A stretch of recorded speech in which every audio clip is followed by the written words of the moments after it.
हमारे गांव के जमींदारों ने जूता चप्पल पहनने पर प्रतिबंध लगाया था, कुर्सी चौकी पर बैठने पर प्रतिबंध लगा, नाना प्रकार के प्रतिबंध। इसको हटाने का काम, लड़ाई संघर्ष में मारे गए, बहुत लोग मारे गए, जेल भी गए, 10 वर्ष जेल भी रहे। भारत को अम्बेडकरवाद को लाना चाहते हैं तो ब्राह्मणवाद को छोड़ना होगा। बाबा साहब पार्लियामेंट के तरफ इशारा किए हैं, पहले पार्लियामेंट के चाबी से ही उसके सारे दरवाजा खुले। सपना देखा ही बारा, पहले घर से तो बाबा जी के बेला हुआ, घर में 2 क्लास पास बाबा जी घुस के सत्यनारायण झूठ नारायण कथा कहवत हुआ, पिंडदान दूरा पर बैठ के करावत हुआ। पार्लियामेंट में 20 क्लास पास IAS IPS बाभन बैठल है, ओकरा के भगावे जाई बारा। पहले 2 क्लास पास बाबा जी के घर से भगा दो तब पार्लियामेंट दखल करिए। तुम्हारे खानदान को हमर खानदान स्वर्ग में भेजा, तुम्हारे खानदान को सूद हमर खानदान किया, तुम्हारे खानदान को शादी ब्याह हमर खानदान के, राज चलावे वाला मंत्र कहीं से पार्सल मंगल छोड़ जाता जवाब जुड़ता है। तो अम्बेडकर को पर्सनालिटी को भी देख के समझना चाहिए। कहीं अंगूठी पहने हुए, टिकी रखे हुए हैं, गुरुकोचरण किए हुए हैं, हाथ में बोधी बांधे हुए हैं, हनुमान के तबीजी लटकाए हुए हैं, दुर्गा के तबीज लटकाए हुए हैं। क्या इस समाज को बीमारी हो गया है? हनुमान जी बचौले बारा, दुर्गा जी के लड़का के नजर न लगी, दुर्गा के तबीज पहना। क्या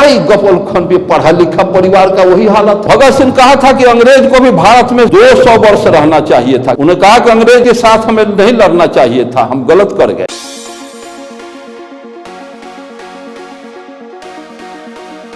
महामना बिरसा मुंडा की धरती पर यह अधिवेशन इस हॉल में संपन्न हो रहा है। महामना बिरसा मुंडा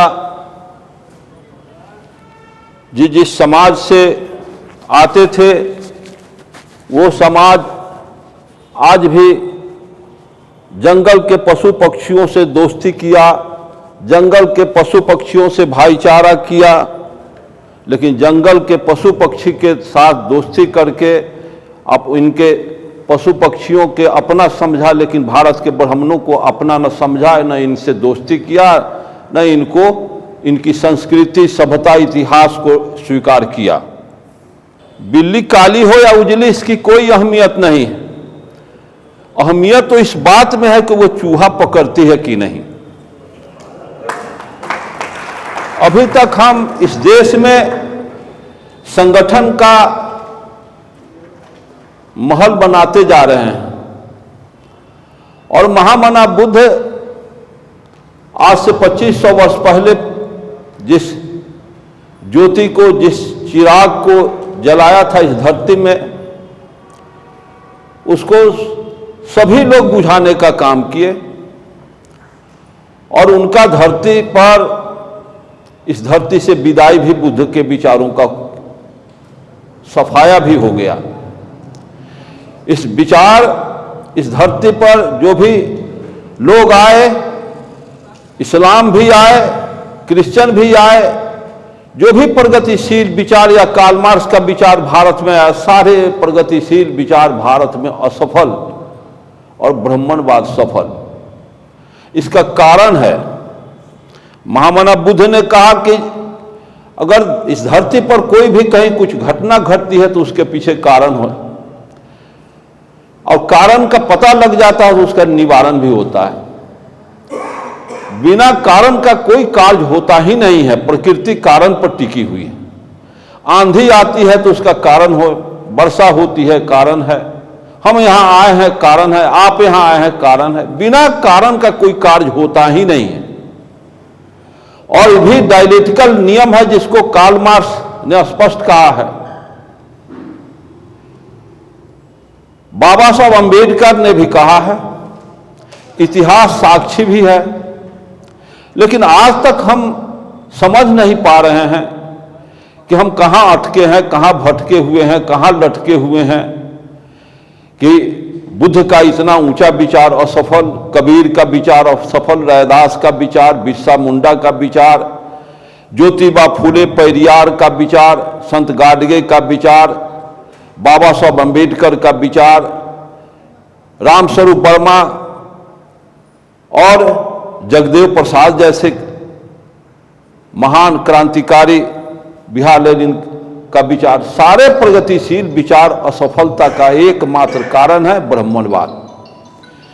ब्राह्मणवाद को अगर आप समझ जाएंगे, बारीकी से समझ जाएंगे। अभी कोई समझा नहीं है। अगर अंबेडकर भारत को अंबेडकरवाद को लाना चाहते हैं तो ब्राह्मणवाद को छोड़ना होगा। हंसना गाल फुलाना एक साथ नहीं चलता है। अंबेडकरवाद भी चले और सत्यनारायण झूठनारायण भी कथा चले, ये दोनों कैसे संभव? अंबेडकर भी चलावे, अंगूठी भी पहने, अंबेडकर भी को माने और कार्ल मार्क्स वही माने, अब भुरुकवा चनन करे, ये संभव नहीं।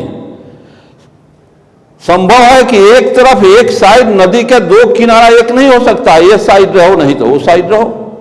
हमारे गांव के जमींदारों ने जूता चप्पल पहनने पर प्रतिबंध लगाया था, कुर्सी चौकी पर बैठने पर प्रतिबंध लगा, नाना प्रकार के प्रतिबंध, इसको हटाने का काम, उसमें लड़ाई संघर्ष में मारे गए, बहुत लोग मारे गए, जेल भी गए, 10 वर्ष जेल भी रहे।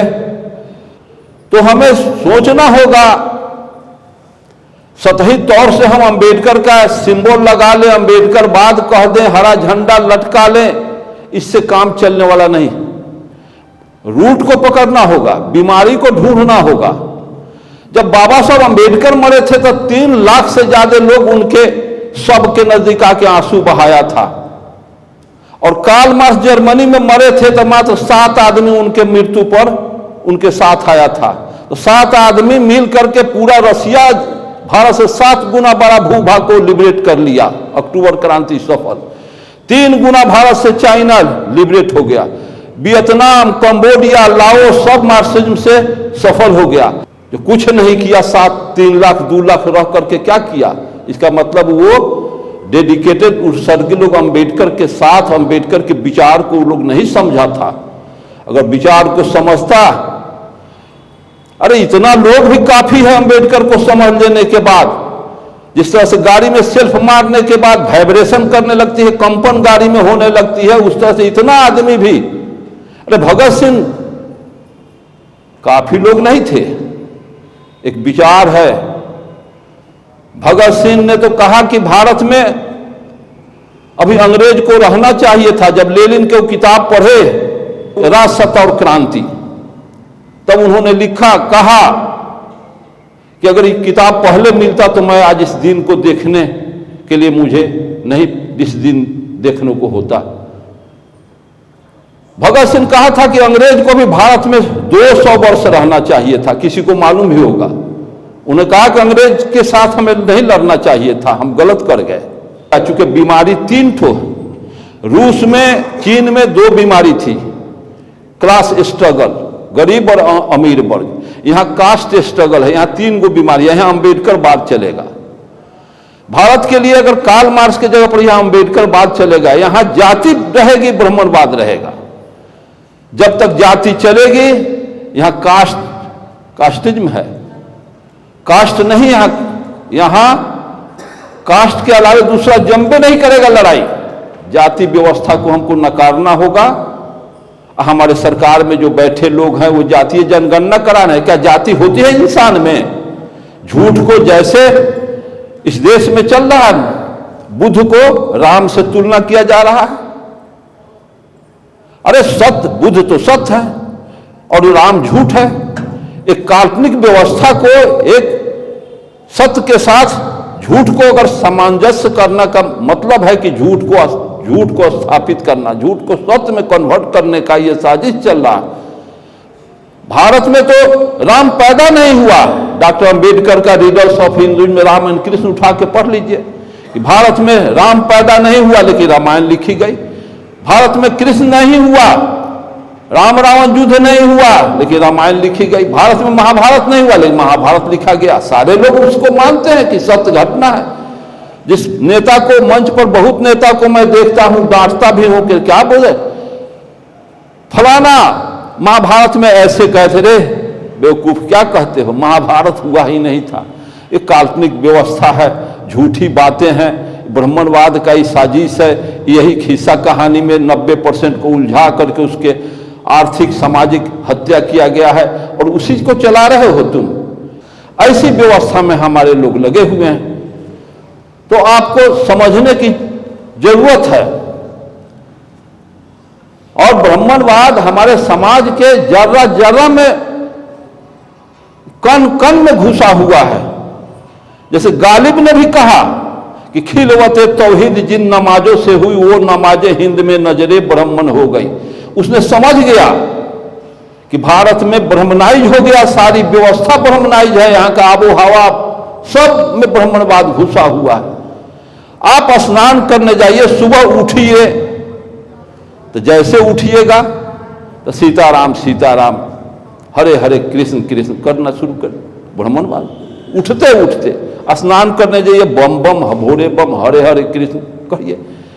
मरण सोने के समय भी, मतलब जीवन में कलकत्ता जाइए तो पतरा दिखलाइए, नया घर बनाइए तो पंडित जी से गृह प्रवेश कराइए, मतलब शूद्र के आटा शूद्र के घी अब भोग लगाई है पंडित जी, यही चला रहे हो, यही चलाओ। ऐसी व्यवस्था आप स्वयं दोषी हैं। हम 44 वर्ष से हम रटते रटते अब कब्र में जाएंगे, 44 वर्ष, लेकिन नतीजा निकला है मेरे बकने का, मेरे कहने का, मेरा क्लास करने का, मेरा पूरा देश भ्रमण करके इस तरह का, ये विज्ञान के वजह से हमको आप जाने, नहीं तो और किसी के वजह से हमको नहीं जाने हैं। अगर विज्ञान नहीं होता तो अंबेडकर भी दफना दिए जाते भारत की धरती में। अंबेडकर को भी कोई आज कहाँ कौन क्या कर रहा है, अंबेडकर का कहाँ हत्या हो रहा है, संविधान जलाया जा रहा है, कहाँ अंबेडकर वादियों का हत्या किया जा रहा है, किसको आता पता था जी?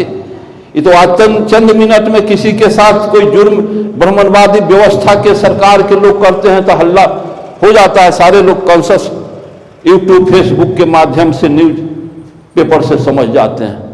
यह स्थिति विज्ञान का देन है। तो विज्ञान सत्य पर आधारित है, विज्ञान पर आधारित है सत्य। सत्य को किसी का सहारा नहीं चाहिए, झूठ को सहारा चाहिए। बिना झूठ सहारा का झूठ एक दिन भी नहीं चलेगा। ब्राह्मणवाद को सहारा चाहिए, और बुद्ध को सहारा, अंबेडकर को सहारा, मार्क्स को सहारा की जरूरत ही नहीं है।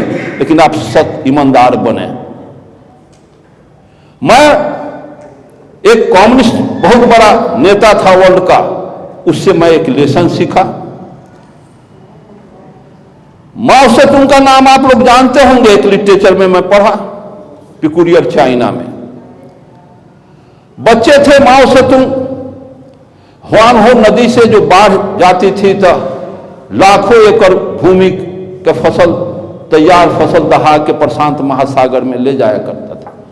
किसान नदी के दोनों तरफ के हल्ला करते थे कि बाढ़ आ गया, बाढ़। सारे किसान लोग दौड़ते थे, काम धंधा छोड़ करके अपना फसल टीला पर रखते थे, मचान बना के रखते थे कि बाढ़ नीचे से चला जाएगा, हमारा फसल बच जाएगा। तो इस तरह से आया बाढ़ हुआनहो नदी में, तो सारे के सारे लोग हल्ला हुआ गए। तो माओ सेतुंग भी अपने बाप भाई, बाप मतारी के साथ, परिवार के साथ दौड़ते जा रहे थे। एक बूढ़ी का पूरा परिवार चला गया था नैहर ससुराल, उसका अकेले बूढ़ी थी, वो रोती हुई जा रही है, रोती हुई जा रही है कि सब तो हमारा चला गया है, कल क्या आएगा तो खाएगा, उसका तो सारा मेहनत दहा के चला जाएगा। तो माँ से तुम कहे क्या है, बूढ़ी माँ तू कहे रोती जा रही हो? तो हमारा तो सब चला गया, हमारा तो सारा दहा जाते। चलो चलो हम तुम्हारा काम करते हैं, हमारे 12-13 को बाप भाई बहन ये सब हैं, हमारा बच जाएगा, एगो हम न रहेंगे, हम तुम्हारा बचाएंगे। और जब चलेगा माँ से तुम बचाने, तो रात में काम करके आए और रात में खाना खाने अपने परिवार माँ से तुम गए, तो उनकी माँ और पिता वो लोग कहते क्या हैं, क्या जाओ जाओ यहाँ कमाया है कि आया है खाने, जाओ जिस बुढ़िया का काम किया है उसके यहाँ खाना। तो ना माँ पिताजी, कहीं तो कहीं राष्ट्र का मैं संपत्ति को बचाया, कहीं तो कहीं समाज का काम किया, कहीं तो कहीं मैं अपना फर्ज निभाया, मैं बैठ करके तो बेरा नहीं काटा हूं, आपके यहां बचाए हो या वो बूढ़ी के यहां बचाए हो। ऐसा सोच का जब तक इस देश में हमारे समाज में नेता नहीं होंगे, जगदेव प्रसाद कर्पूरी जैसा, अंबेडकर के जैसा, हमारे नेता भरे पड़े हुए हैं सब बेईमान जिगर लोग, ये मलाई खा रहे हैं पार्लियामेंट में, विधानसभा में, ये सब अपना काम कर रहे हैं। जिसको कबीर ने कहा है कि जो घर जा रहे अपना चले सब हमारे साथ, कबीरा खड़ा बाजार में लिए लुकारी हाथ। जो अपना कल्याण करेगा उस समाज का कल्याण कभी नहीं कर सकता है, और जो समाज का कल्याण करेगा वो अपना कल्याण नहीं करेगा। कबीर बनना होगा, बुद्ध बनना होगा, जो राजपाट को लात मार करके चल दे। जगदेव कर्पूरी के जैसा आज तो लोग अरबों खरबों की लुटाई करके विधानसभा में बैठे हैं, मुख्यमंत्री अरबों खरबों लूट करके बड़ा बड़ा मॉल बना रहे हैं। वैसे लोग का हमारे समाज का हमारा कल्याण करेंगे, ऐसा संभव नहीं है। इसका आशा आप लोग मत कीजिएगा। ऐसे आदमी अगर नेतृत्व में आ जाते हैं तो समाज का काम कभी नहीं होगा। ईमानदार की जरूरत है, ईमानदार ही समाज राष्ट्र का कल्याण कर सकता है।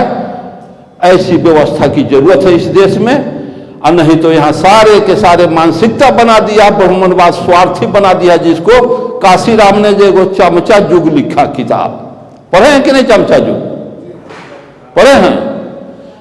100% परफेक्ट बात है चमचा युग। अरे आज तो चमचा का भरमार हो गया। आज हमारे 300 कुछ संसद बने हैं। आज अमित शाह के स्टेटमेंट पर तो जितना तुम अभी अगर रिजाइन करके चले आओ, दे दो मोदी को, राष्ट्रपति को रिजाइन लिख के कि ये अमित शाह अपनी वाणी को वापस नहीं लेता है तो मैं रिजाइन करके जा रहा हूं, हमको न चाहिए, तू अमर हो जाएगा। बोलिए अमर होगा कि नहीं? तो अमर हो जाओगे। अगर आज कर दोगे तो उसके बाद दूसरा करेगा, तीसरा भरा भर उसका सरकार आगे गिर जाएगी। तो कौनो मलाई तो सबको लौक रहा है, कौनो छोड़ नहीं रहा है, कौनो मलाई त्याग नहीं रहा है। तो बिना त्याग किए हुए कोई समाज नहीं बना सकता, बिना त्याग किए हुए कोई समाज मंजिल नहीं छू सकता है। ऐसी व्यवस्था में हमारे समाज के साथियों को सोचना चाहिए, विचारना चाहिए कि समाज हमारा जिस खाई में पड़ा हुआ है, इस खाई में कौन निकालेगा, इंजन कौन बनेगा। एक इंजन के सहारे से सैकड़ों डब्बा उसके पीछे दौड़ते हैं। हमारे समाज में कोई इंजन बनने के लिए तैयार नहीं है। जब तक इंजन कोई अपना बिगाड़ेगा नहीं, समाज का प्रतिनिधित्व नहीं ईमानदारी से मिल सकेगा। ऐसी स्थिति में हमारा समाज आज भी जिस तरह से कम्युनिस्टों का दशा है, कम्युनिस्टों का दशा है कि कम्युनिस्ट पार्टी में 27 को फैक्शन ग्रुप, वही पूरे देश में वही चल रहा है। राजनीति में मैं हमेशा झगड़ा, पटना में जब मैं रहता हूं तो झगड़े होता रहता है मेरा। कौन ऐसा नहीं है नेता जिसके साथ मेरी लड़ाई हुआ। ऐसी व्यवस्था है। जात की दुकानदारी चल रही है, जादव जी की दुकानदारी है, कोयरी की दुकानदारी है, चमार की दुकानदारी है, दुसाध की दुकानदारी है, मुसौर की दुकानदारी है, भुइहार राजपूत की दुकानदारी है। सब का दुकानदारी चल रहा है। ये पार्टी थोड़ी चल रही है। जिस राजनीतिक संगठन में 3 लाख 3 करोड़ 4 करोड़ 2 करोड़ में टिकट बिकता हो, वो इतना पूंजी लगा के टिकट खरीद के एमपी विधायक होगा, वो समाज का काम करेगा। सभी लोग जानने के बाद भी इस कुव्यवस्था से घृणा करना चाहिए, नफरत करना चाहिए, लेकिन हम भी उसी में सारा बोर्ड अपने को लटकाए चल रहे हैं कि चलो समाजे जब चले थे तो हम एक आदमी को भी तो उसको चैलेंज करना चाहिए। तो ऐसी व्यवस्था नहीं बन पा रही है, जिसका नतीजा है कि पूरा चमचा युग काशीराम का चल रहा है, चमचा युग चल रहा है। चमचा युग कब तक चलेगा? वो हमारे मरने के बाद भी समाप्त, लेकिन समाप्त होगी। कुव्यवस्था एक ही व्यवस्था यथार्थ नहीं है, एक ही व्यवस्था निरंतर नहीं चलती है। ये डायलेक्टिकल नियम है कि आज का विज्ञान कल पुराण पढ़ रहा है। आज जो दवा प्रिस्क्राइब हो रहा है, कल वो दवा कैंसिल हो जा रहा है, फिर दूसरी कोई आज साधारण एंटीबायोटिक है तो परसों हायर एंटीबायोटिक, तो सुपर एंटीबायोटिक, यही तरह चल रहा है। इसी तरह से आज का विज्ञान कल पुराण पढ़ रहा है, कल उससे भी और सुपर होता जा रहा है। तो मैं प्रगतिशील पदार्थवादी सोच के व्यक्ति हूं। मैं डायलेक्टिकल मेटरलिज्म को समझता हूं। इसलिए आज नहीं तो कल भारत से ब्राह्मणों की विदाई, ब्राह्मणवाद की विदाई संभव है, बशर्ते कि आप लोग ईमानदारी से उसको कबाड़ने का निरंतर प्रयत्न करें। पहले घर से भगाइए। बहुत लोग नारा देता है, डांट देते हैं मंच पर, पार्लियामेंट, बाबा साहब पार्लियामेंट के तरफ इशारा किए हैं। पहले पार्लियामेंट के चाबी से ही उसके सारे दरवाजा खुले रहे। सपना देखा ही बारा, पहले घर से तो बाबा जी के बेला हुआ। पहले घर में 2 क्लास पास बाबा जी घुस के सत्यनारायण झूठ नारायण कथा कहत हुआ, पिंडदान दूरा पर बैठ के करावत हुआ। अब पार्लियामेंट में 20 क्लास पास IAS IPS बाभन बैठल है, ओकरा के भगावे जाई बड़ा। पहले 2 क्लास पास बाबा जी के घर से भगा दे तब पार्लियामेंट दखल करिया। निचलका जगह के गुरु 2 क्लास पास बाबा जी, अब पार्लियामेंट में तोहर गुरु चली, वो तो तुरंत पूछेगा, अरे तुम्हारे खानदान को हमर खानदान स्वर्ग में भेजा, तुम्हारे खानदान को सूद हमर खानदान किया, तुम्हारे खानदान को शादी ब्याह हमर खानदान के, राज चलावे वाला मंत्र कहीं से पार्सल मंगल इस छोड़ जात का जवाब जुड़ता है।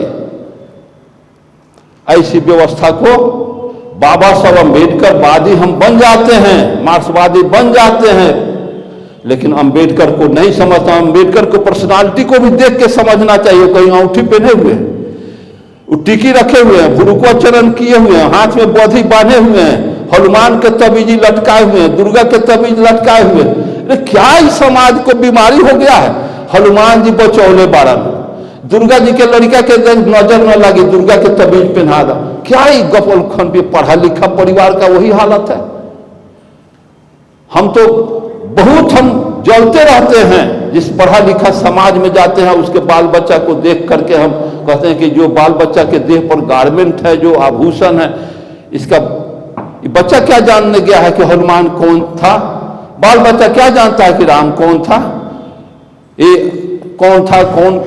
मतलब इस तरह से हमारे समाज के लोग अपने मानसिकता में जो ब्राह्मणवादी सेंटिमेंट जो डाल रखे हैं, इससे अपने को ऊपर उठे, तब जाकर के हम ज्योतिबा फुले, पेरियार, अम्बेडकरी लड़ाई को सफल मंजिल तक पहुंचाएंगे। और नहीं तो हम इस तरह से समय काट करके हम जीवन में सफलता का किरण नहीं देख पाएंगे और हम अपने समय को समाप्त कर लेंगे।